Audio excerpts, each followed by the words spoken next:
Light beyond imagination.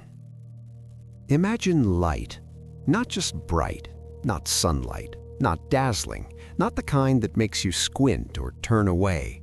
Imagine light that breaks imagination itself.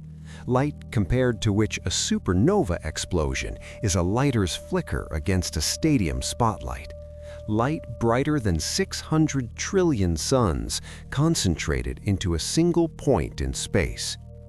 Even that comparison is a lie, because the human brain was never built for such numbers.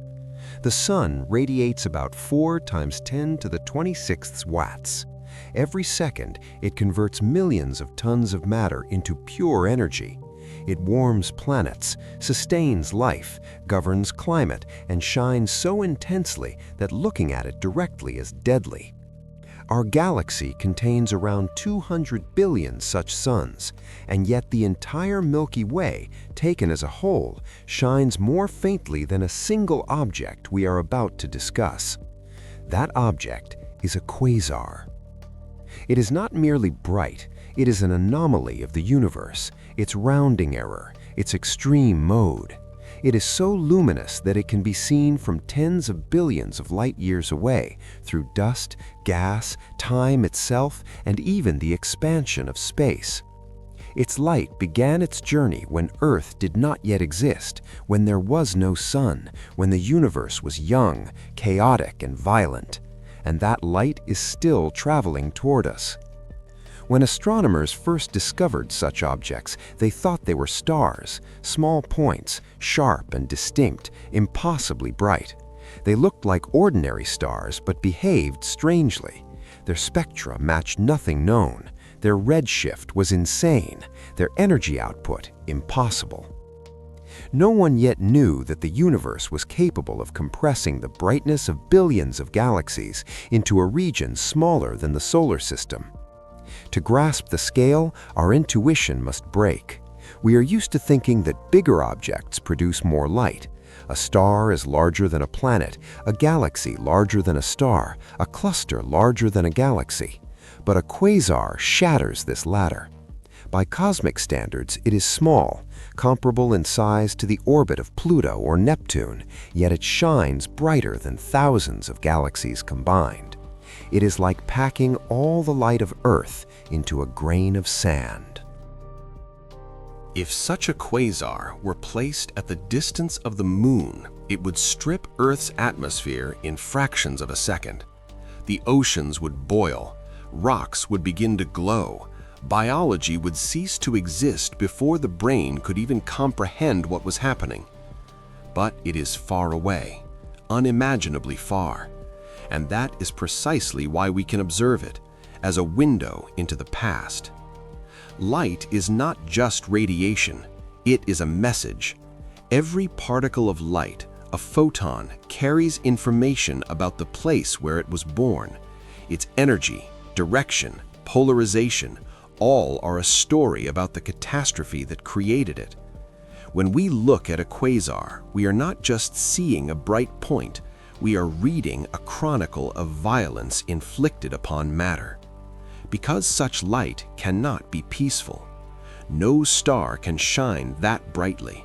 No thermonuclear process, no known form of combustion. To reach the power of 600 trillion suns, something else is required. Not mere energy production, but efficient annihilation of matter. A quasar is not light. A quasar is a process. At the center of a distant young galaxy lies an object so dense that space itself bends to its limit around it. An object for which Newton's laws are only an approximation. An object where time slows down and the distinction between future and past loses meaning. A supermassive black hole. But not the quiet, dormant black holes found today in the centers of most galaxies. This one is hungry, young, voracious. It devours everything nearby: gas, dust, stars, entire solar systems. Yet the paradox is this: the black hole itself does not shine.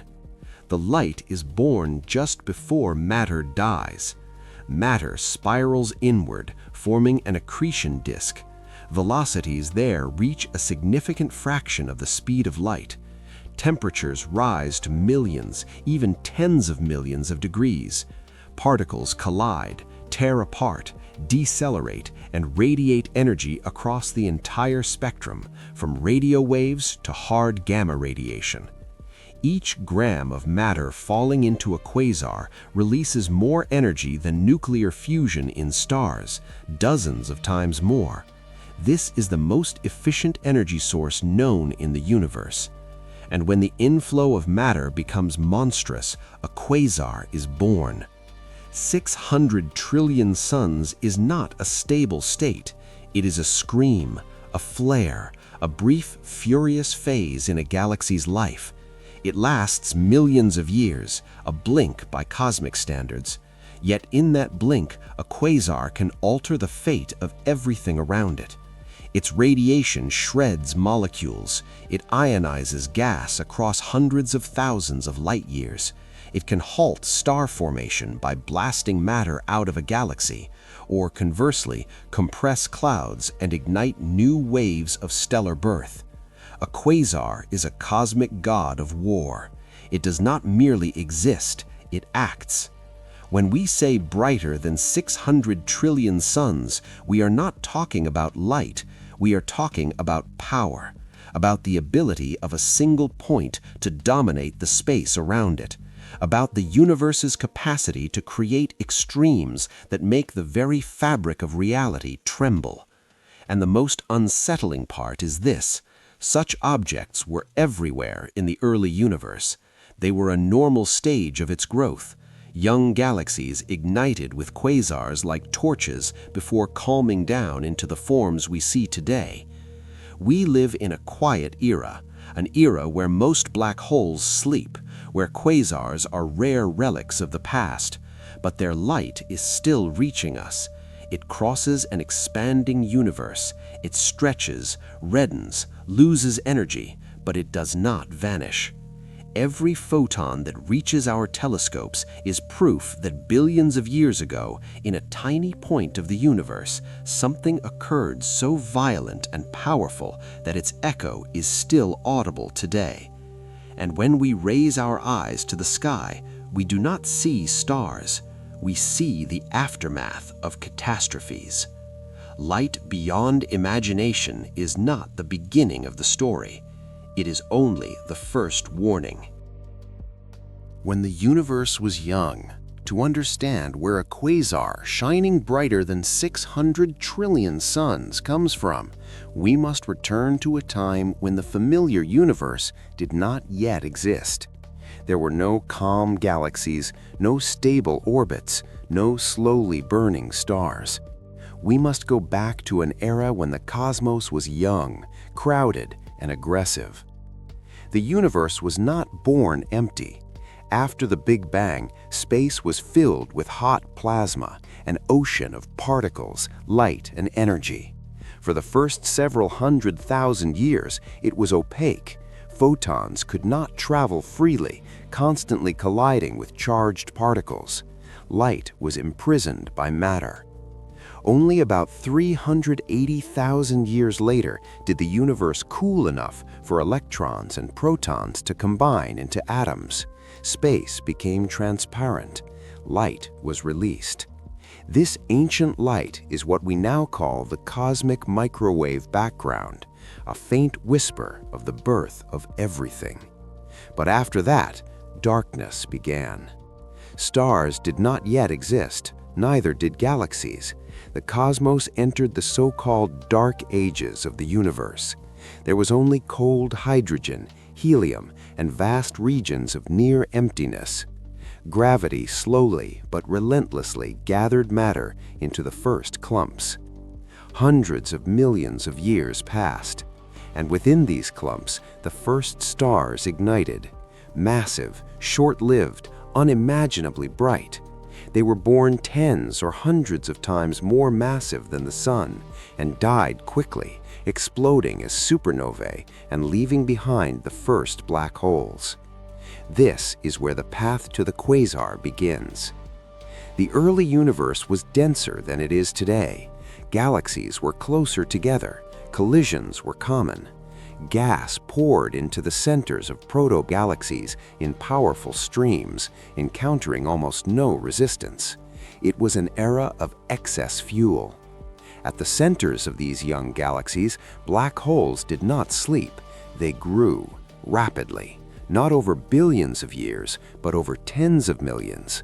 They consumed everything nearby, swelling to millions and then billions of solar masses in a remarkably short time by cosmic standards. Scientists still ask the question, how did they grow so fast? But the fact remains, already 700–800 million years after the Big Bang, supermassive black holes existed in the universe. And when the flow of matter became especially intense, the galaxy ignited, not literally, but as a quasar. The young universe was littered with these objects. Where today we see calm elliptical galaxies, there once raged blinding cores capable of outshining the rest of the cosmos. Quasars were not the exception, they were the rule. Their light ionized the surrounding hydrogen, tearing atoms apart and turning neutral gas back into plasma. This process is known as the epoch of reionization, the moment when the universe finally emerged from darkness, and quasars played a significant role in it. In effect, the brightest objects in the universe helped make it transparent. It is a striking paradox. Destruction created the conditions for order. Aggression gave rise to structure. Light born at the edge of absolute darkness made the cosmos visible. When we observe a distant quasar today, we are not just looking at an object, we are seeing the young universe in the act of growing up, at a moment when chaos had not yet yielded to stability, when energy flowed freely and mercilessly. The modern universe is mature, careful, economical. The early universe was wasteful and cruel. And it was precisely this cruelty that allowed objects shining brighter than 600 trillion suns to exist. Only a young cosmos had enough matter, enough density, and enough turbulence to create something so extreme. A quasar is a memory of the universe's youth, of a time when it knew no restraint. And next, we will look even deeper into the place where, at the very center of all this light, absolute darkness is hidden. A point that outshines galaxies. If it were possible to turn off the scale of the universe, to remove distances and bring a quasar close enough to examine it up close, the first feeling would be confusion. No fireballs, no gigantic spheres of light, no blinding stellar surfaces. A quasar is a point. In astronomical images, it appears as a tiny, sharp speck, almost indistinguishable from an ordinary star. It has no visible shape. It occupies no extended space. It is not smeared across its galaxy. It is like a puncture in the fabric of the cosmos through which light escapes. And for a long time, this is exactly what misled scientists. In the mid-20th century, astronomers began discovering strange radio sources. They emitted colossal amounts of energy, yet in optical light, they looked like faint stars. They were called quasi-stellar objects. Later, this long name was shortened to a single word, quasar. The problem was that a star could not explain what was happening. When the spectra of these points were decoded, something disturbing emerged. Their emission lines were shifted so far toward the red that it meant only one thing. The object was at an enormous distance, billions of light years away, beyond the local universe, beyond familiar scales. And if a point lies that far away and still visible, then it must be shining with unimaginable power. too bright. So bright that a single such point could outshine the entire galaxy in which it resides. All hundreds of billions of stars became nothing more than background for one solitary source at the center. This contradicted intuition, and it contradicted the physics of the time. A galaxy is a vast structure, tens or hundreds of thousands of light years across. A quasar, by contrast, is confined to a region smaller than the solar system, and yet it dominates in brightness. It rewrites the rules. Size no longer equals power. Imagine a megacity flooded with the lights of millions of windows, streets, and billboards. And suddenly, at its very center, a single lamp turns on, brighter than the entire city combined. Not a spotlight, not a laser, just a point. That is what a quasar looks like against its galaxy. Now imagine that this light does not merely stand out, it overwhelms everything around it. It drowns out the stars of the host galaxy itself. For a long time, astronomers could not even see the galaxies that housed quasars. They vanished in their own glare. Only with the advancement of telescopes and observational techniques did it become clear a quasar is not an isolated object in empty space.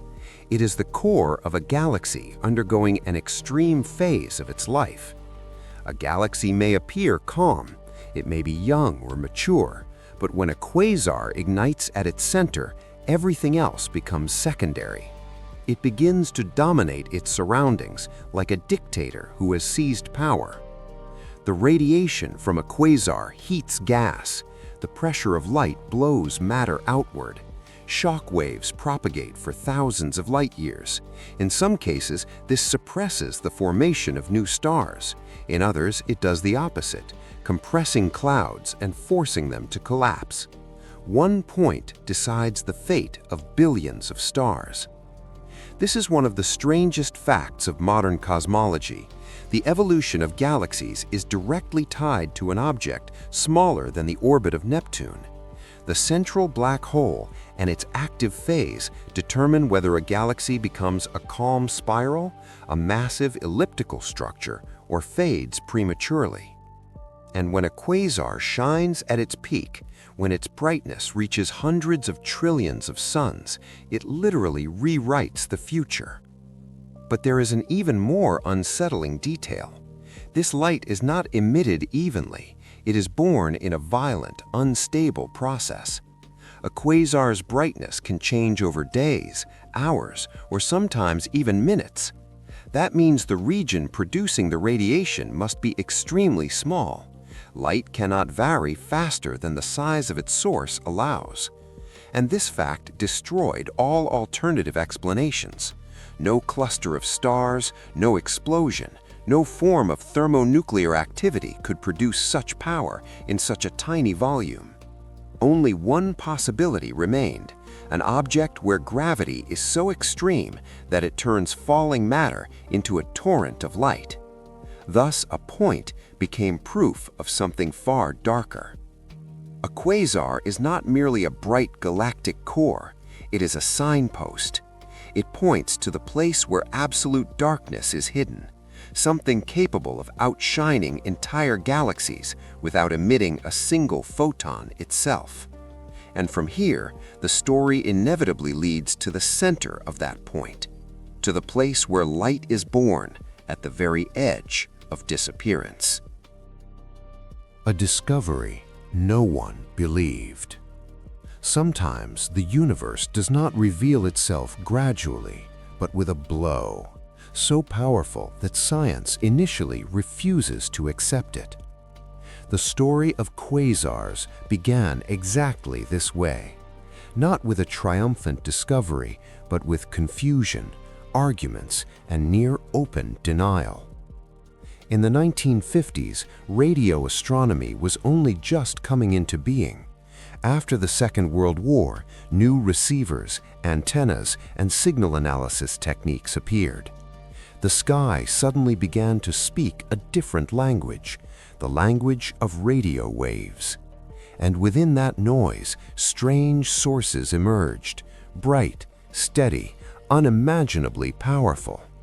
One of them bore the dry catalog name 3C273.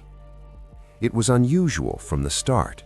Its radio signal was extraordinarily strong, yet the source itself appeared point-like.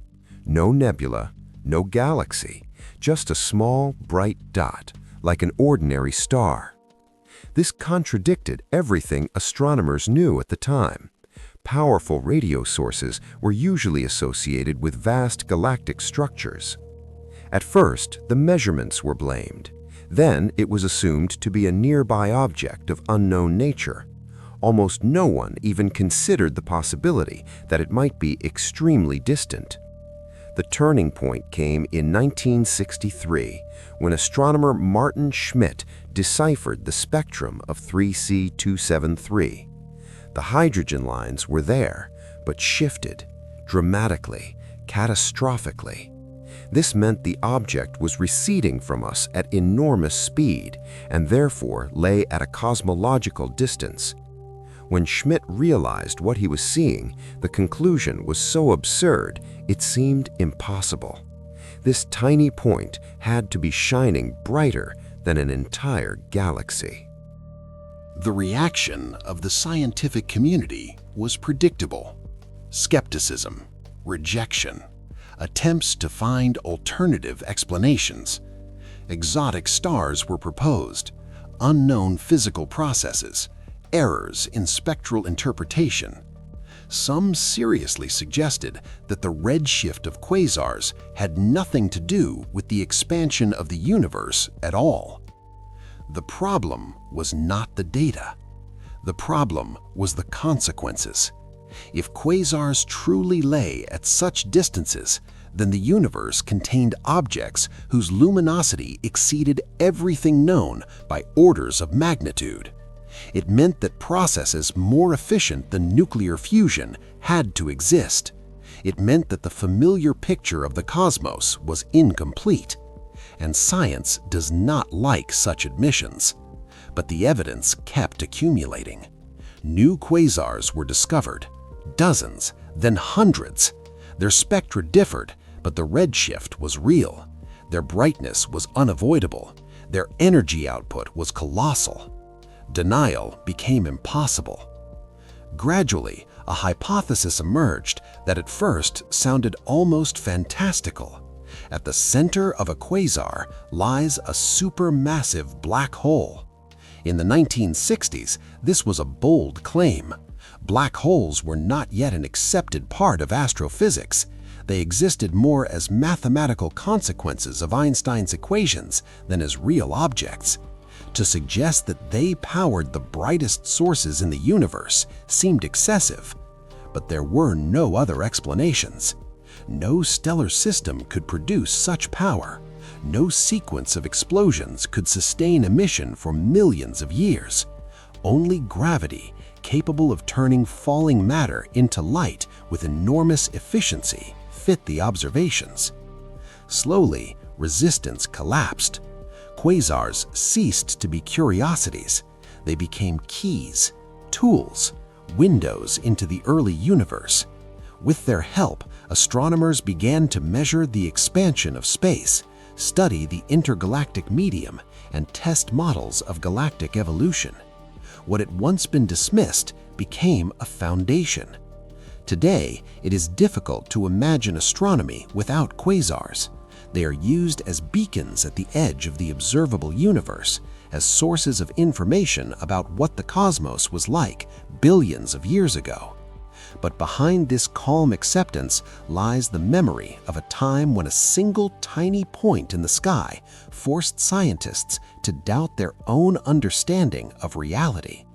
And that may be the greatest lesson of quasars.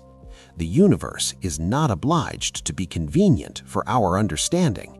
Sometimes it simply turns on the light, so bright that our first instinct is to close our eyes. What a quasar really is.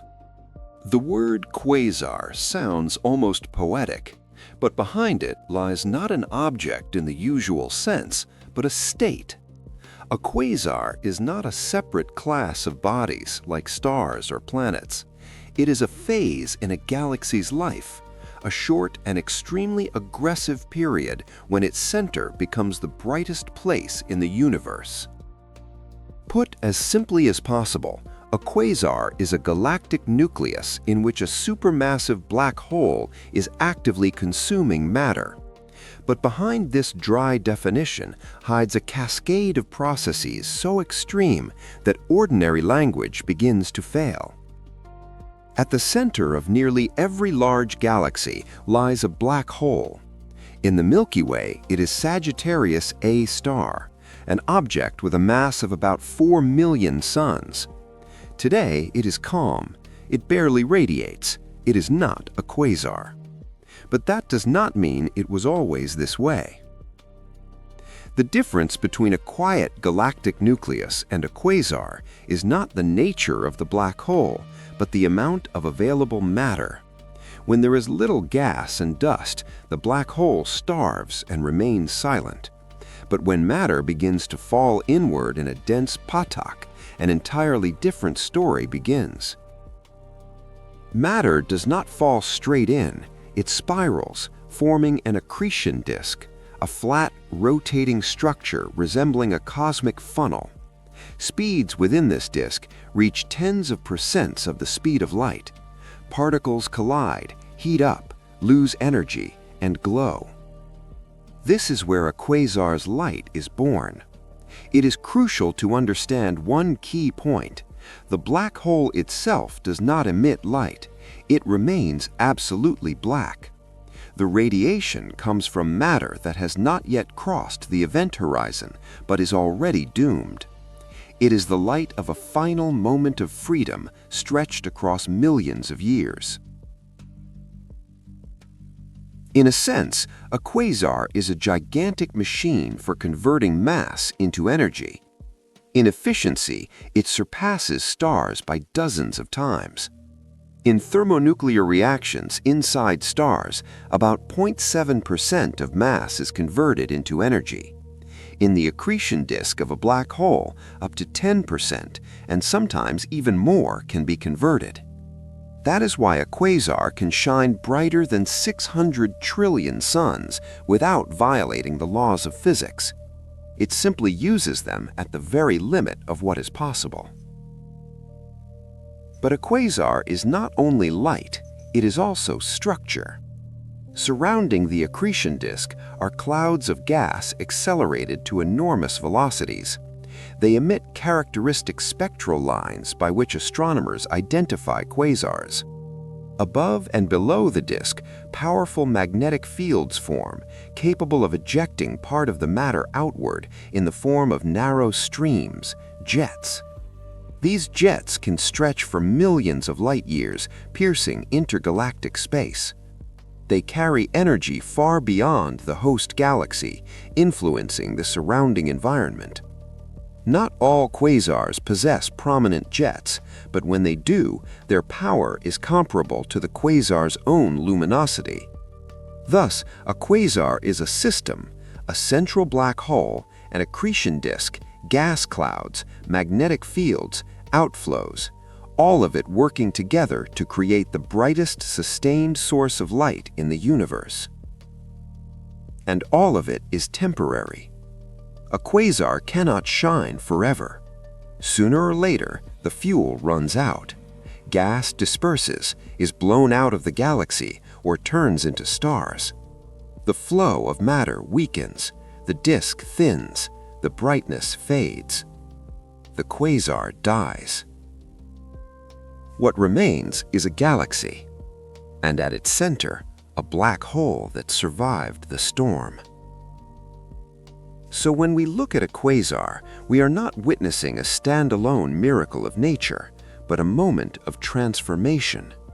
A moment when a galaxy and its core are locked in conflict and energy exchange. It is a brief but decisive episode that determines the future of the entire system. A quasar is not just a bright object in distant space. It is a galaxy's scream at the moment of its coming of age. A black hole at the center of the abyss. At the very heart of a quasar, there is no light, no fire, no flash. There lies an object that, by definition, cannot emit anything at all, a supermassive black hole. Everything that makes a quasar happens not because of it directly, but in spite of what it is. This is the paradox at the core of the brightest phenomena in the universe. A black hole is not a hole in space, nor a cosmic vacuum cleaner. It is a region where mass is compressed to such an extreme density that the escape velocity exceeds the speed of light. Beyond the boundary known as the event horizon, the very possibility of return disappears, not only for matter, but for information in the conventional sense. Supermassive black holes are a special class. Their masses are measured in millions and billions of solar masses, and yet their average density can be lower than that of water. From afar, they do not look exotic, but the closer you get, the stronger space curves and time slows. At the center of a quasar, such a black hole is not dormant. It is surrounded by a dense flow of matter constantly falling inward. But this fall is not direct. Gravity is too strong to allow matter to simply plunge straight in. Instead, it spirals, obeying the conservation of angular momentum. Thus, an accretion disk is born. But before speaking about the disk, it is crucial to understand what makes a quasar a suitable engine for a quasar. It is not its size and not its darkness. It is its gravitational potential. As matter falls from great distances toward a black hole, it loses an enormous amount of potential energy. That energy doesn't vanish. It is converted into heat, motion, and radiation. No other object in the universe can extract energy from infalling matter so efficiently. As it approaches the event horizon, matter accelerates to relativistic speeds. Time slows down for it. From the perspective of a distant observer, the matter seems to freeze at the boundary, gradually fading. But for the matter itself, the journey to the horizon is finite and inevitable. And throughout this entire process, it radiates. The more massive the black hole, the more matter it can hold around itself without tearing it apart immediately. That is why supermassive black holes, rather than stellar mass ones, become the hearts of quasars. Their gravity is strong enough to feed continuously, yet gentle enough not to destroy the flow too early. There is another crucial factor: rotation. Most supermassive black holes rotate rapidly, sometimes at nearly the maximum rate allowed by general relativity. Rotation distorts space-time around the black hole, dragging it along. This effect is known as frame dragging. As a result, the inner edge of the accretion disk can lie closer to the event horizon than would be possible around a non-rotating black hole. And the closer matter gets, the more energy it releases, the brighter the quasar becomes. Thus, the brightest quasars are likely powered by rapidly spinning black holes. But even this is not the end of the story. Magnetic fields arising in the disk can interact with the black hole's rotation, extracting energy from it. This process, known as the Blandford-Znayak mechanism, allows energy to literally be siphoned from the black hole's spin and channeled into jets. This means that a black hole is not merely a passive absorber. Under certain conditions, it becomes an active participant, an energy source that transfers power to the surrounding space. And all of this happens without a single photon escaping from the black hole itself. The black hole remains dark, but around it, the brightest light in the universe is born. A quasar is not the embodiment of darkness. It is a demonstration of how darkness can command light without creating it directly. How matter turns into light. Nowhere else in the universe does matter die so brightly. When matter approaches a supermassive black hole, it is not yet fully doomed. The event horizon is still far away. Nothing forbids it from existing. And it is precisely in this narrow interval between life and disappearance that the process unfolds which makes a quasar the most powerful source of light in the cosmos. Matter begins its journey in the relatively cold regions of a galaxy. Clouds of gas, dust, the remnants of destroyed stars slowly drift toward the center. But as they draw closer, gravity strengthens and direct free fall becomes impossible. Any motion, even the slightest sideways component, forces the matter to begin spiraling. This is how an accretion disk forms, a vast rotating structure in which every particle follows its own orbit. The outer regions of the disk can remain relatively cool, but the closer to the center, the faster the rotation, the stronger the friction, and the higher the temperature. Friction is the key word. Particles do not move perfectly. They collide, exchange momentum, and lose energy. That energy does not vanish, it becomes heat. Temperatures rise to millions of degrees. Gas turns into superheated plasma, glowing across the entire electromagnetic spectrum.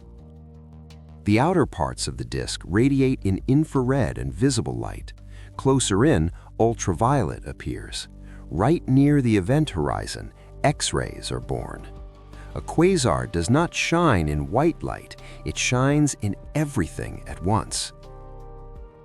But the accretion disk is not just a hot, flattened slab of matter, it is unstable.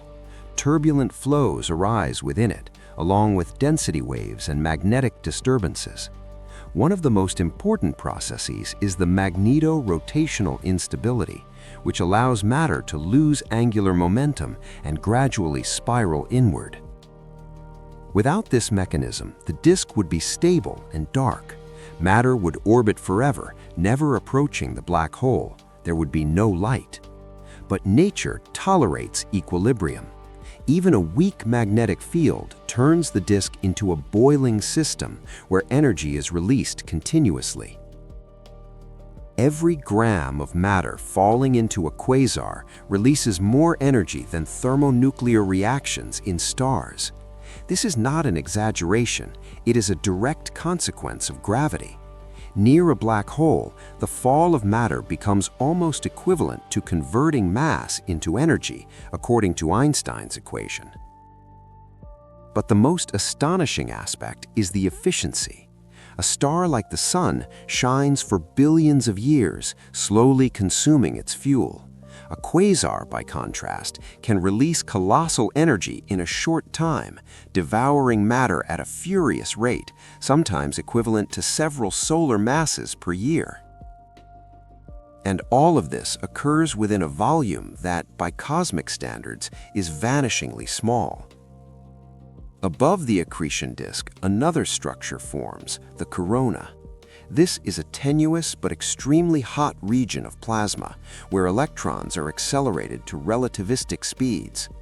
The corona is responsible for the hard X-ray emission of quasars.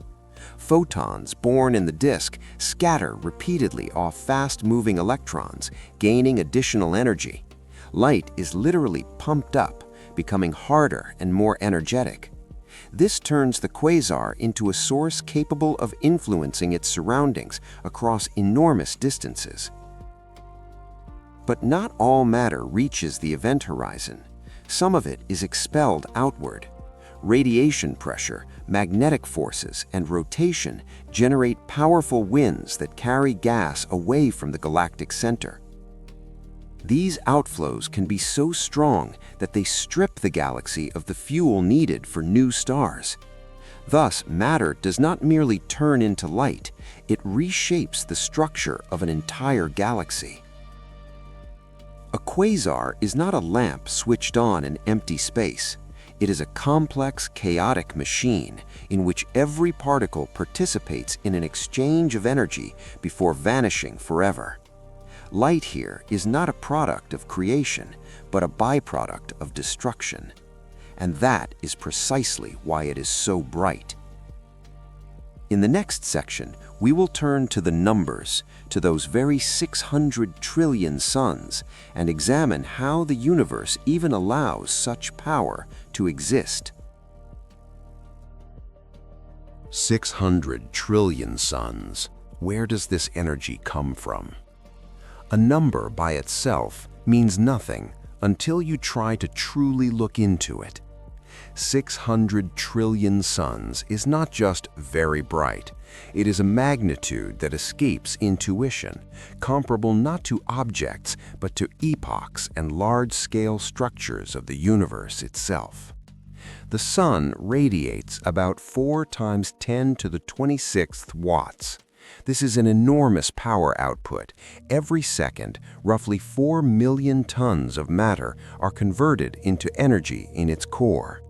And that is enough to sustain life at a distance of 150 million kilometers. Now multiply that number by 600,000 billion.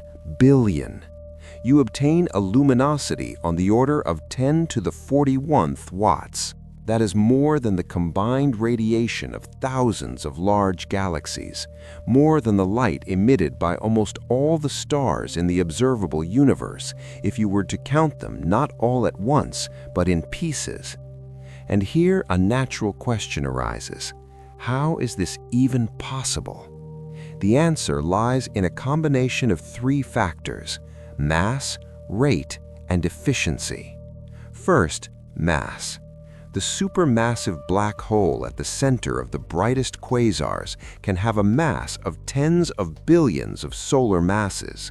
This is not exotic speculation, it is an observed fact.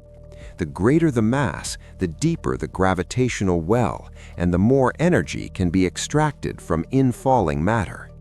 Second, the accretion rate. A quasar does not feed slowly. During peak activity, it can consume matter at a rate equivalent to several tens of solar masses per year. This means that every year, matter comparable in mass to entire stars is being converted into energy. But even that would not be enough without the third factor: efficiency.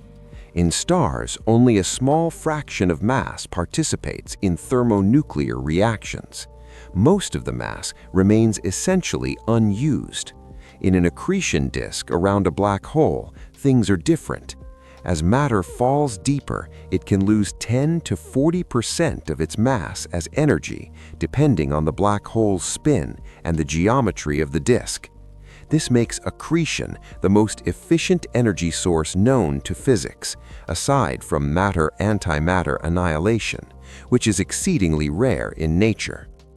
Put simply, a quasar is an almost perfect energy machine built by the universe itself. But there is a limit. If a quasar becomes too bright, the pressure of its own radiation begins to push matter away. Photons literally knock electrons out of the flow, preventing matter from approaching the black hole. This constraint is known as the Eddington limit. It sets the maximum luminosity at which the system can remain stable. And remarkably, the brightest quasars in the universe operate very close to this limit. They function at the edge of what is possible, balancing between the infall and the repulsion of matter. 600 trillion suns is not magic and not a measurement error. It is the result of gravity pushed to its limits, combined with rotation, magnetic fields, and enormous reservoirs of matter. This light does not violate the laws of physics, it simply uses them to their fullest extent.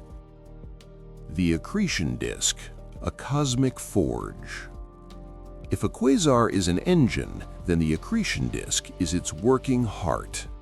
It is here that matter ceases to be merely substance and becomes a source of light, pressure, and motion. From the outside, the disk appears deceptively simple, a flat, rotating ring around a black hole. But this impression is misleading. In reality, the accretion disk is one of the most complex and extreme structures in the universe. It begins far from the center, where the gas is still relatively cool. Temperatures in these outer regions may be only thousands of degrees. The radiation here is primarily infrared and optical. But as matter moves inward, conditions change rapidly. Rotation speeds increase, density rises, temperature climbs by orders of magnitude.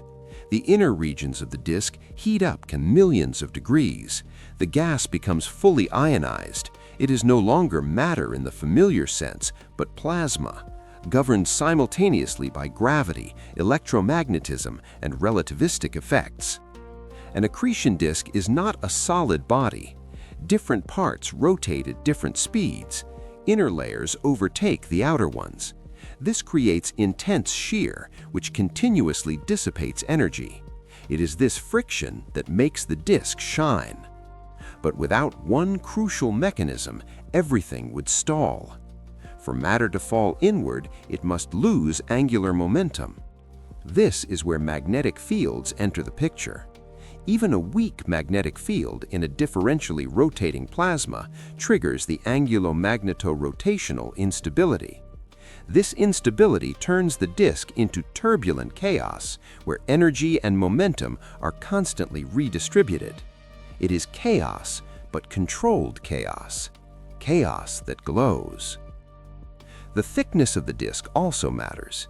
In moderately active galactic nuclei, the disk is thin and nearly flat. In ultra-bright quasars, it can puff up, becoming geometrically thick.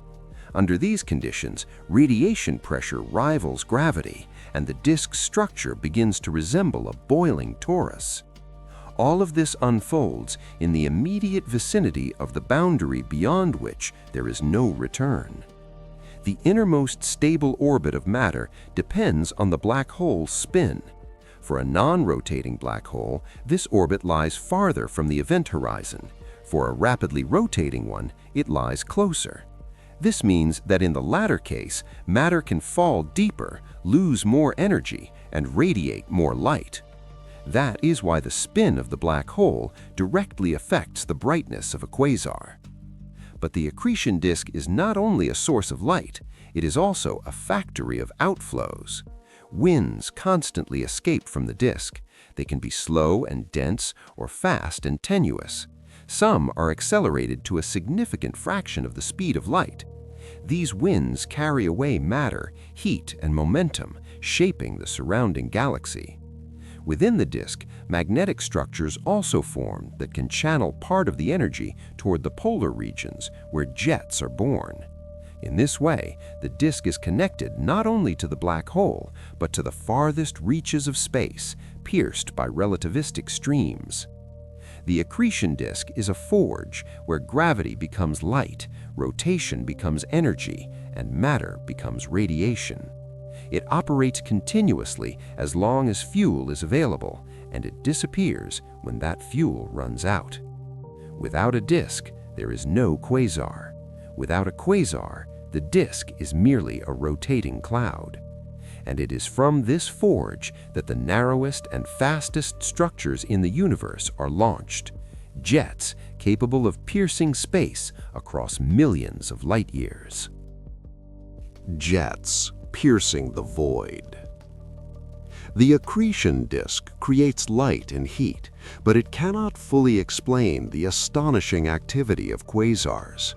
One of the most spectacular and unsettling manifestations of their power is the jets, narrow streams of relativistic matter ejected from the vicinity of the black hole at colossal speeds. Imagine this: millions and billions of tons of matter accelerated to nearly the speed of light, launched along the polar axes of a quasar. They punch through the host galaxy and spear into intergalactic space for millions of light years. This is not merely a flow of gas, it is energy embodied as motion, capable of reshaping the structure of the cosmos around it. How do these jets form? The key roles are played by magnetic fields and the rotation of the black hole. Within the accretion disk, the plasma generates extremely strong magnetic structures.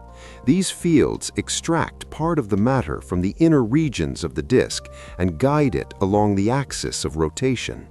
Add relativistic effects, and you obtain a jet capable of maintaining speeds close to that of light across immense distances.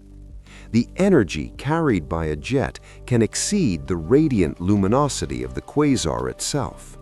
This energy is transported into space as kinetic power, an impact force strong enough to sweep gas out of entire galaxies, shutting down the birth of new stars. Jets quite literally sculpt galaxies, altering the course of matter on scales of hundreds of thousands of light years. Some jets remain stable for millions of years. From Earth, they appear as radio jets, stretching across dozens of galactic diameters. Others fragment, change direction, or fade, leaving behind imprints in the intergalactic medium. It is crucial to understand that jets are not merely a beautiful phenomenon. They are a symbol of the universe operating at its limits. No structure like this can arise without a supermassive black hole and a vast accretion disk. Nothing else is capable of focusing mass and energy so narrowly and projecting them so far. Jets themselves can become sources of light. As relativistic plasma interacts with intergalactic gas, it produces synchrotron radiation, visible in radio and X-ray wavelengths. These jets act as beacons across cosmic distances, carrying information from the early universe to us. And like the quasar itself, jets are temporary. Their existence depends on the flow of matter into the disk. Once the fuel is exhausted, the jets gradually fade, leaving behind only residual energy and motion. Thus, a quasar is not merely a point of light. It is a dual entity, the inner blaze of the accretion disk and the outward thrusting relativistic jets, together powerful enough to alter the fate of entire galaxies. Why a quasar doesn't tear itself apart? When you think of a quasar as a point of light shining with the brightness of 600 trillion suns, the first question that comes to mind is, how is this even possible? How can such a tiny region, comparable in size to the solar system, contain a gigantic amount of energy without destroying itself? The answer lies in a delicate balance of forces. A quasar is not a chaotic explosion. It works like a finely tuned machine where every process obeys the laws of physics, and that is exactly what allows it to exist for millions of years while radiating an enormous amount of energy. The first limitation is the Eddington limit. This is the maximum luminosity at which gravity is still able to hold infalling matter. If the radiation exceeds this limit, the pressure of light begins to push gas away, interrupting the flow of matter into the accretion disk. This explains why quasars do not blow themselves apart. They operate right at the edge, but do not cross it. The second factor is the geometry of the accretion disk. The disk does not emit energy uniformly in all directions. Radiation is concentrated mainly in the plane of the disk, while the polar regions remain less illuminated. This allows the disk to absorb and redistribute energy without being instantly destroyed. The third mechanism involves magnetic fields and turbulence. Magneto-rotational instability and turbulent flows convert excess energy into motion directed inward, around, and outward. Part of the matter is expelled in jets and winds, relieving excess pressure. In this way, a quasar does not simply shine, it efficiently processes energy so as to not annihilate itself. The fourth aspect is the speed of matter and relativistic effects. The closer particles are to the event horizon, the more strongly time slows down, and the more relativistic their velocities become. For an external observer, this creates a stretched time effect, allowing the quasar to emit energy without undergoing an instantaneous catastrophe within the disk. Finally, a quasar is a dynamic system. Its brightness can change over days, weeks, or months. Sometimes it outshines an entire galaxy. At other times, it fades. These fluctuations also help maintain balance, redistributing radiation pressure and matter. All these mechanisms work together, and only thanks to their subtle interplay can a quasar shine so brightly for millions of years without destroying itself. It is like a fragile phenomenon sustained at the very edge of what is possible, balancing between destruction and existence. The next step, we will see how this light, born in the extreme conditions of the accretion disk and jets, travels across billions of years and light years before reaching our eyes. The journey of light across billions of years. The light of a quasar is not an instantaneous phenomenon. It is born in the heart of a black hole, within the accretion disk and jets, and then begins a long journey through the universe that can last billions of years. Each photonic message travels through space filled with galaxies, clouds of gas, and invisible dark matter. When the light leaves the accretion disk, it already carries complete information about the physics of the quasar, its temperature, density, the velocity of matter, and magnetic fields. A photon preserves this story as it moves through the expanding universe. Redshift, the change in the wavelength of light caused by the expansion of space, transforms the original ultraviolet and X-ray radiation into visible light that we detect on Earth. As it passes through the intergalactic medium, quasar light encounters neutral hydrogen and gas clouds. Some of its energy is absorbed, some scattered, but for the most part, the photon continues on its way, meeting almost no resistance and preserving its direction and frequency. It is precisely because of this that quasar light allows us to observe the young universe, how it looked billions of years ago. Sometimes the path of light is altered by gravitational lenses. The mass of a galaxy or a cluster of galaxies bends space, creating magnification effects or multiple images of the quasar. In this way, the universe itself becomes part of the experiment, guiding light toward us through its own structures. Yet even with these obstacles, quasar light remains extraordinarily powerful. From the moment it leaves the disk until the instant it reaches a telescope, it continues to outshine billions of galaxies combined, even though its energy gradually spreads out as space expands. This journey is more than the motion of photons. It is a chronicle of cosmic evolution. Every quasar we observe is a window into the past, a moment when a galaxy existed in a state of chaos and extreme activity.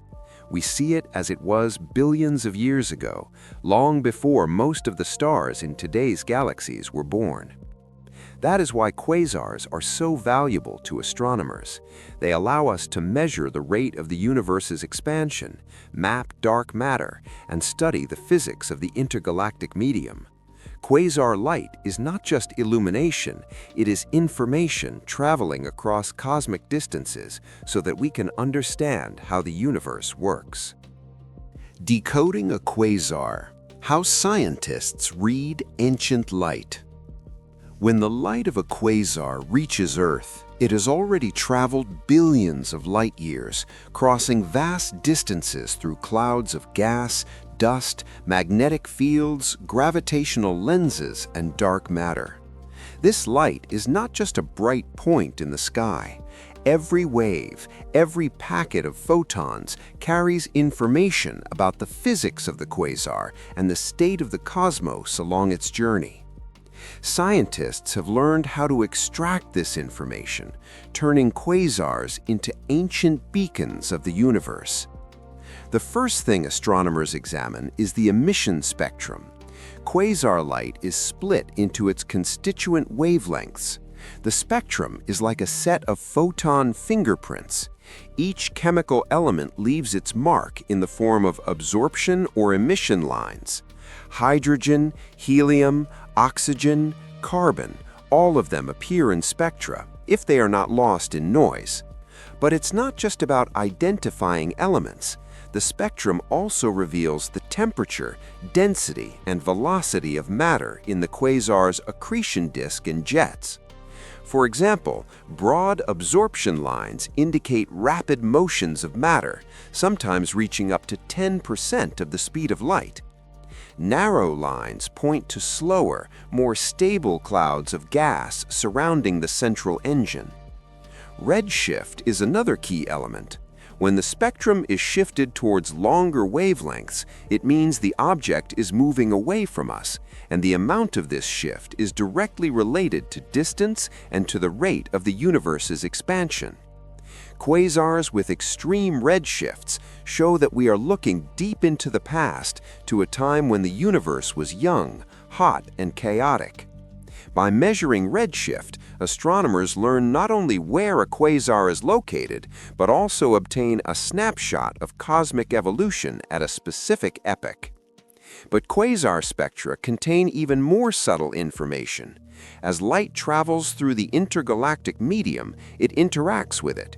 It is absorbed by neutral hydrogen, scattered by cosmic dust, and bent by gravitational lenses. Each of these interactions leaves a distinct signature in the spectrum. By analyzing these signatures, scientists can map the distribution of gas and dark matter and study how large-scale structures formed in the early universe. Next comes the study of intensity and time variability. Quasars are not static objects. Their brightness can change over days, weeks, or months. These variations reveal the size and structure of the accretion disk, the motion of matter, and internal turbulent processes. For instance, if X-ray emission varies faster than optical light, it suggests that the X-ray emitting region is more compact and located closer to the horizon event. Another crucial tool is radio astronomy. Quasar jets emit radio waves, sometimes extending for millions of light years. Analyzing these waves allows scientists to measure the speed and structure of the jets, their interaction with intergalactic gas, and the role of magnetic fields. In many cases, radio observations provide more information about jet dynamics than optical light does about the disk. Modern telescopes operate simultaneously across multiple wavelengths. Optical light, X-rays, radio waves, and infrared radiation are studied together. This creates a complete picture of the quasar, where each part of the spectrum reveals different layers and processes, from the surface of the accretion disk to the jets, from turbulent gas clouds to interactions with the surrounding galaxy. Analytical methods are becoming increasingly sophisticated. Using computer simulations, machine learning, and detailed physical models, astronomers can reconstruct a quasar in a virtual environment, testing how its accretion disk responds to infalling matter, how jets and winds form, and how magnetic fields regulate energy flow. Only through this approach can scientists understand how a single point of light can outshine an entire galaxy and still remain stable for millions of years. Interestingly, quasars also help in the study of dark matter. Because their light passes through massive concentrations of matter, observing changes in its direction, spectrum, and brightness allows scientists to map the distribution of invisible mass. Quasars are therefore not only the brightest objects in the universe, but also powerful tools for probing the unseen. As a result of decoding quasar light, we can learn 1. The mass and spin of the black hole. 2. The structure and size of the accretion disk. 3. The nature of matter flows and the speed of the jets. 4. the composition and distribution of gas inside and around the host galaxy. 5. The distribution of dark matter along the light's path. 6. The evolution of galaxies and the universe billions of years ago. Every photon leaving a quasar is a microscopic messenger from the past. Decoding its story is like reading the diary of the universe, where every line speaks of collisions, infalling matter, bursts of energy, and the endless gravitational dance around a black hole. Unusual quasars, anomalies at the edge of the universe. Although most quasars follow well-established laws and models, the universe is never entirely predictable.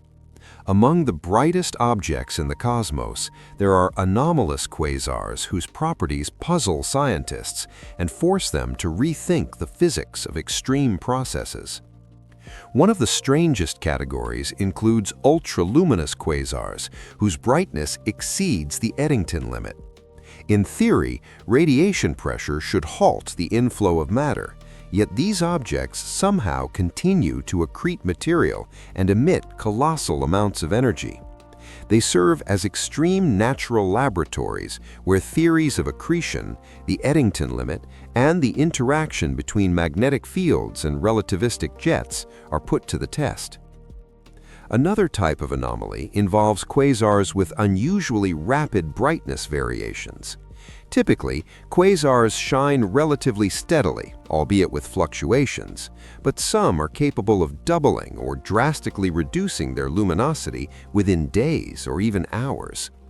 This suggests that the processes in their accretion disks occur in incredibly compact regions, sometimes smaller than Pluto's orbit around the Sun, and that magnetic fields and turbulence are operating at the very limits of what physics allows.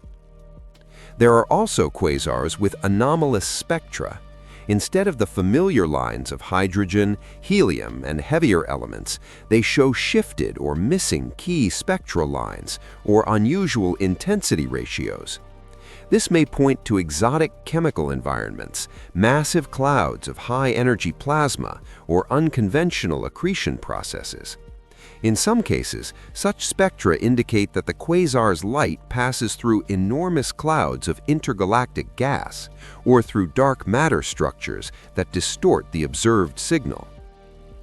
Another group of unusual objects consists of blazar-type quasars, where the jet is pointed almost directly toward Earth.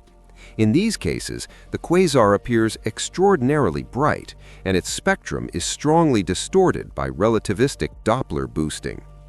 These objects help scientists study jets under extreme conditions, but at the same time, they complicate our understanding of the quasar's true luminosity and the structure of its accretion disk. There are also rare cases of binary quasars, where two supermassive black holes reside within the same galaxy, each forming its own active nucleus with an accretion disk and jets. Such systems are highly unstable and can exchange mass and energy. They act as living laboratories of galaxy mergers, showing how quasars influence the large-scale structure of the cosmos. Some anomalous quasars appear too old for their brightness. That is, we observe objects that manage to grow supermassive black holes only a few 100 million years after the Big Bang. This challenges existing models of galaxy and black hole formation. How could matter assemble billions of solar masses so quickly in the early universe? These anomalies reveal that quasars are not merely bright points of light, but dynamic systems capable of stretching or even challenging familiar laws of astrophysics. They remind us that the universe often exceeds our expectations, and that its brightest objects are not only cosmic beacons, but also profound challenges to our understanding. The influence of quasars on galaxies. Quasars are not only the brightest objects in the universe, they are also active architects of their host galaxies. Their energy output, radiation, and relativistic jets can shape, disrupt, and regulate processes across scales of hundreds of thousands of light years. In essence, a quasar is not merely a point of light, it is the chief conductor of a galaxy's evolution. The first and most obvious effect is gas heating. Gas clouds from which new stars form are highly sensitive to radiation. The intense light of a quasar heats this gas, increasing its pressure and preventing it from collapsing. As a result, star formation slows down or can even be completely shut off. This phenomenon is known as quasar feedback. In this way, a quasar can effectively turn off the future of its galaxy by limiting the birth of new generations of stars. The second mechanism involves winds and jets. Powerful streams of relativistic plasma carry matter away from the central regions of the galaxy. These outflows can expel millions of solar masses of gas, carving cavities and voids in the interstellar medium. Some jets pierce straight through the galaxy, transporting energy across millions of light years and influencing neighboring galaxies and surrounding gas clouds. The third influence is the redistribution of chemical elements.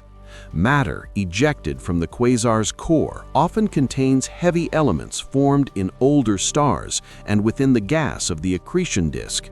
These elements are spread throughout the galaxy and even into intergalactic space, contributing to chemical enrichment and the formation of new stars. In this sense, quasars act as cosmic metallurgists, dispersing chemical elements over vast distances. The fourth effect appears in the dynamics of the galaxy. Jets and winds generate turbulence in the gas and create shock waves that compress and propagate through spiral arms. In some cases, this can accelerate the collapse of gas clouds and trigger localized star formation, producing a complex interplay of stimulation and destruction. Quasars, therefore, do not simply suppress star formation, they regulate it, maintaining a delicate balance. And the fifth and crucial influence is the connection to dark matter and galactic structure. The mass of the central supermassive black hole and the activity level of the quasar correlate with the mass and distribution of stars in the host galaxy.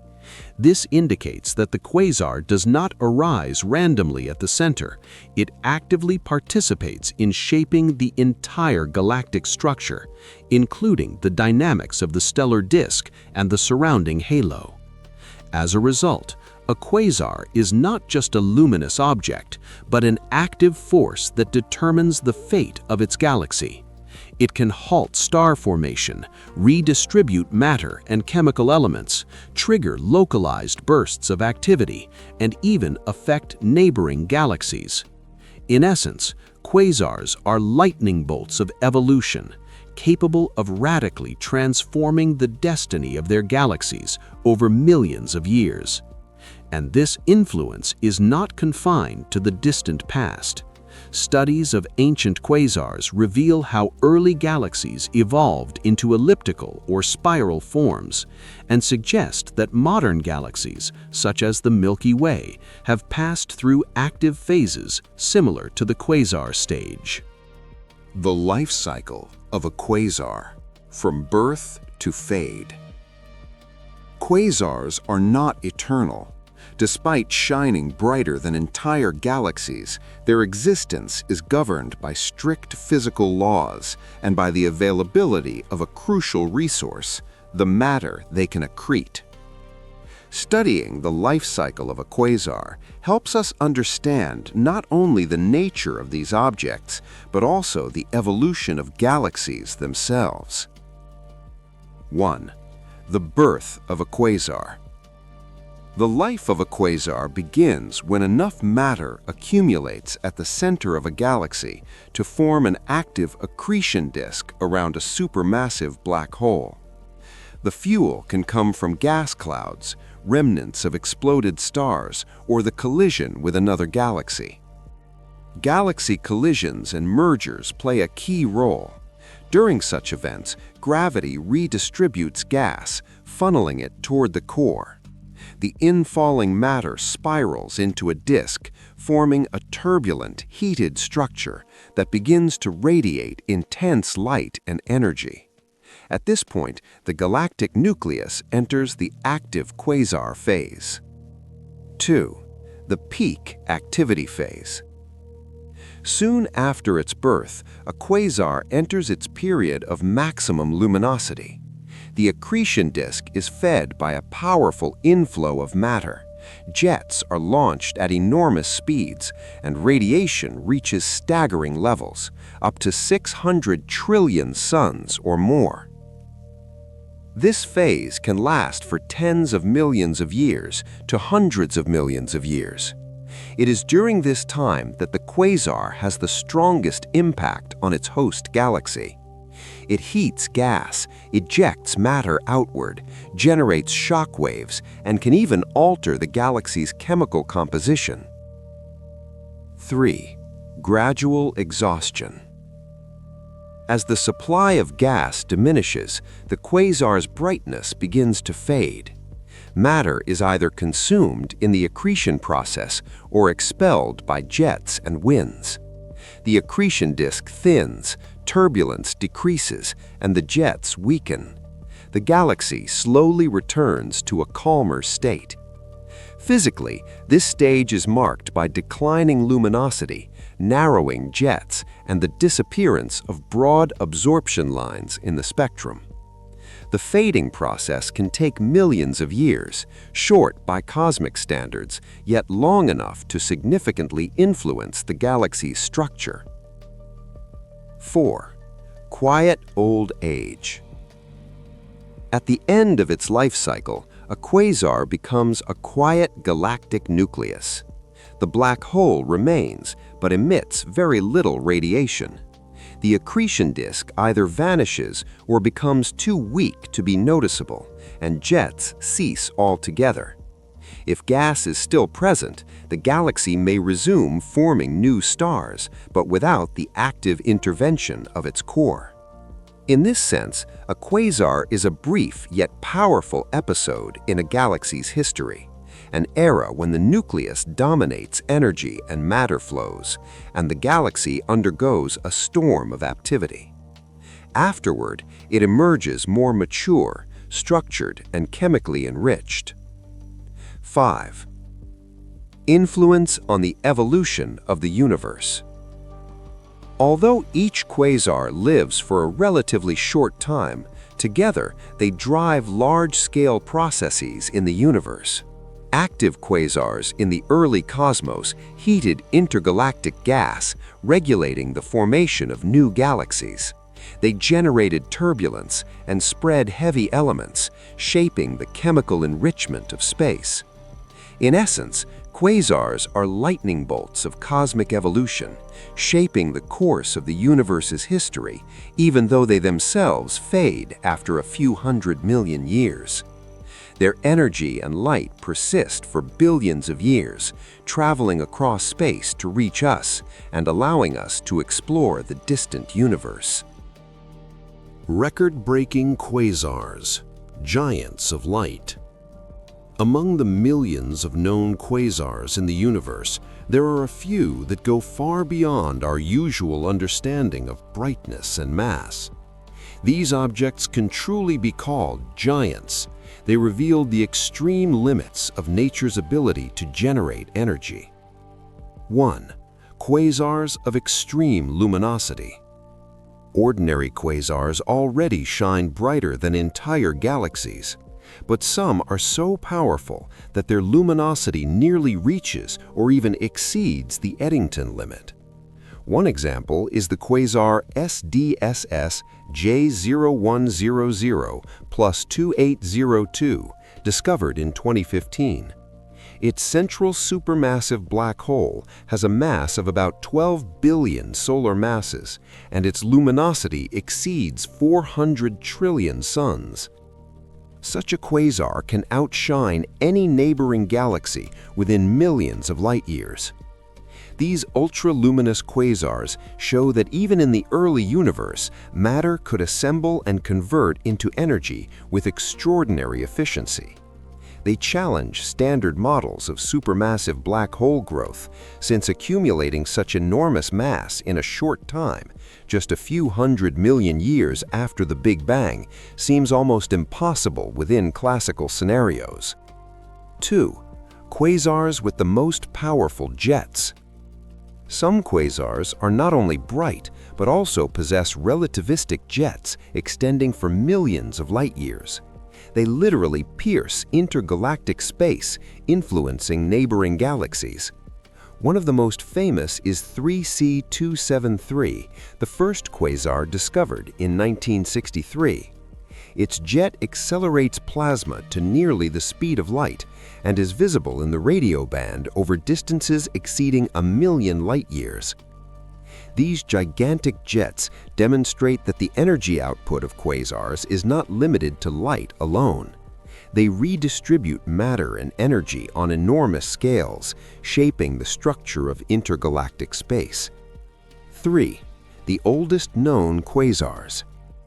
There are quasars observed at redshifts above Z=7, meaning we see them when the universe was less than 800 million years old.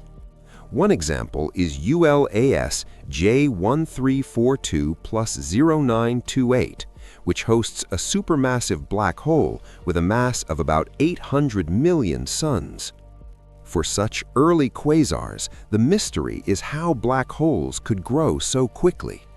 Their existence points to extremely rapid accretion and possibly unconventional mechanisms for forming supermassive black holes in the universe's earliest epochs.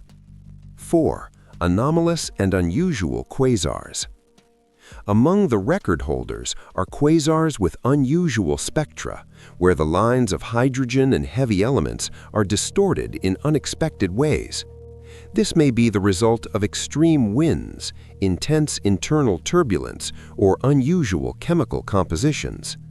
Such objects allow astronomers to test the physics of accretion processes that do not always conform to simple theoretical models. 5. What unites these giants? All record-breaking quasars share several key features.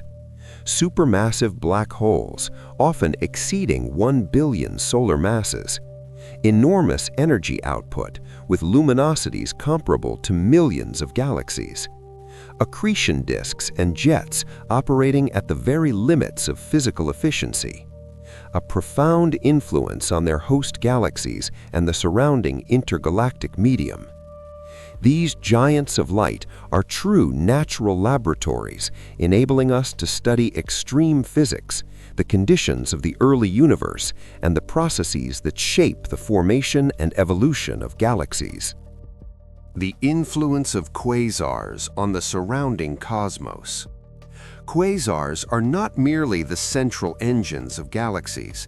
They affect the surrounding cosmos on enormous scales, reshaping the distribution of gas, the chemical composition of matter, and even the dynamics of neighboring galaxies. Their influence can be felt across millions of light years. Heating of intergalactic gas. The energy released by quasars, especially ultraviolet and X-ray radiation, can heat intergalactic gas. In regions around an active quasar, temperatures can reach millions of degrees, preventing gas clouds from collapsing and slowing the formation of new galaxies. This effect was particularly important in the early universe, when quasars acted as cosmic thermostats, regulating the growth of structures and the distribution of matter. In doing so, they helped shape voids and filaments in the cosmic web, limiting excessive clustering of galaxies in their vicinity. Distribution of heavy elements. Outflows driven by jets and winds carry heavy elements formed inside galaxies out into space. These metals can spread across millions of light years, enriching the intergalactic medium and influencing future generations of stars and galaxies. In this way, quasars become not only sources of energy, but also cosmic chemists, redistributing elements throughout the universe. Formation of shock waves and turbulence. Relativistic jets and powerful winds generate shock waves in gas and dust that propagate over vast distances.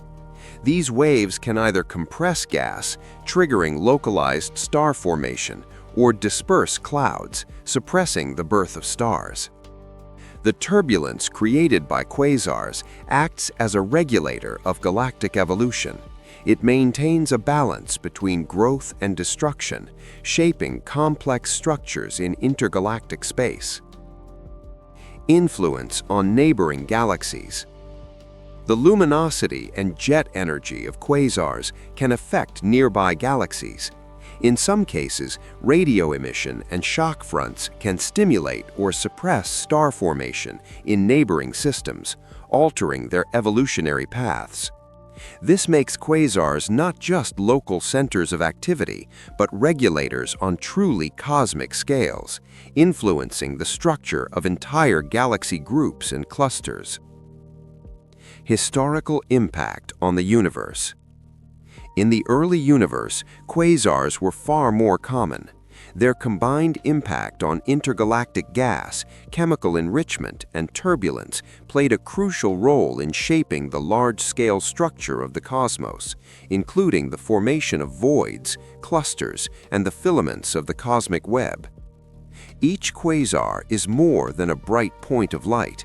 It is a powerful agent of cosmic evolution, capable of altering the physics, chemistry, and dynamics of matter across millions of light-years around it. Mysteries of the early universe revealed by quasars. Quasars are not just the brightest objects in the cosmos. They serve as windows into the universe's past. When we observe a quasar billions of light-years away, we see it as it was billions of years ago. In this sense, every quasar is a kind of time machine, allowing us to study an era when the universe was young, hot, and had not yet formed the galaxies we see today. One of the central mysteries of the early universe is the rapid growth of supermassive black holes. Some quasars discovered at redshifts above Z=7 already host black holes with masses of billions of suns. From the perspective of classical accretion theory, assembling such enormous mass within the first 700 to 800 million years after the Big Bang seems nearly impossible. This has pushed astronomers to explore alternative scenarios, including the formation of massive primordial black holes from huge gas clouds or extremely efficient phases of super-rapid accretion.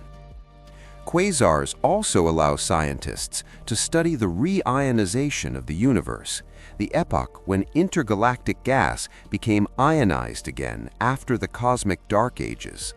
As quasar light travels through remaining neutral hydrogen, it is absorbed at specific wavelengths, producing features such as the Lyman alpha line and the Lyman alpha forest. In this way, quasars help reconstruct the timeline of the universe's first billion years. In addition, quasars are powerful tools for probing the distribution of dark matter and gas clouds. Light passing through gravitational lenses or dense concentrations of gas is distorted, scattered, or absorbed, leaving characteristic signatures in the spectrum. By studying these signatures, astronomers can map the structure of the early cosmos, including clusters, voids, and the filaments of the cosmic web. The chemical composition of quasars and their surroundings also reveal key insights into cosmic evolution. Spectral analyses show that heavy elements such as carbon, oxygen, and iron had already formed in galactic centers just a few 100 million years after the Big Bang. This indicates that star formation and supernova explosions began very early, earlier than previously assumed. Jets and winds from quasars in the early universe had a profound impact on galaxy formation and interaction. They accelerated gas, heated intergalactic space, and regulated the rate of star formation, creating a balance between growth and destruction. Quasars acted as regulators of evolution, shaping structure across millions of light-years around them. Interestingly, studies of ancient quasars also help refine our understanding of the expansion of the universe. By comparing redshift and luminosity, astronomers can test key parameters of cosmological models, including the expansion rate and the influence of dark energy. Thus, quasars are not only beacons from the past, but also precise instruments for measuring the fundamental properties of the universe. Finally, quasars reveal that the early cosmos was rich in energy and turbulence. These objects demonstrate that the universe did not form slowly and gently, but through intense processes in which gravity, accretion, magnetism, and radiation interacted at extreme levels. Each quasar is a natural laboratory of the early universe, where the laws of physics operate at their limits. In this way, quasars are a key to understanding the origin of the universe, its chemical, dynamical, and structural evolution. They allow us to observe the era when the first galaxies, the first stars, and the first heavy elements formed, and when the universe transitioned from the Dark Ages into the luminous cosmos we observe today. Conclusion: the quasar as a mirror of the universe. Quasars are not merely the brightest objects in the cosmos. They are symbols of extreme physics and of the universe's own history. From their birth in the centers of young galaxies to their gradual fading millions of years later, quasars reveal how gravity, matter, and energy interact at the very limits of what is possible. We have seen that a quasar is far more than light. It is a complex system that brings together a supermassive black hole consuming billions of solar masses of matter, an accretion disk where matter heats to millions of degrees, loses mass, and is transformed into enormous radiation, relativistic jets that pierce galaxies and intergalactic space, accelerating matter to nearly the speed of light, energetic outflows and winds that shape galactic structure, redistribute heavy elements, and regulate star formation. Each quasar is a time machine, sending light and information across billions of years. By studying spectra, absorption lines, and redshift, astronomers gain access to the secrets of the early universe, the formation of galaxies, the chemical enrichment of space, and even the distribution of dark matter. Quasars are not eternal. They are born, reach a peak of activity, and slowly fade into quiet galactic nuclei. Yet their influence endures, not only within their host galaxies, but throughout intergalactic space.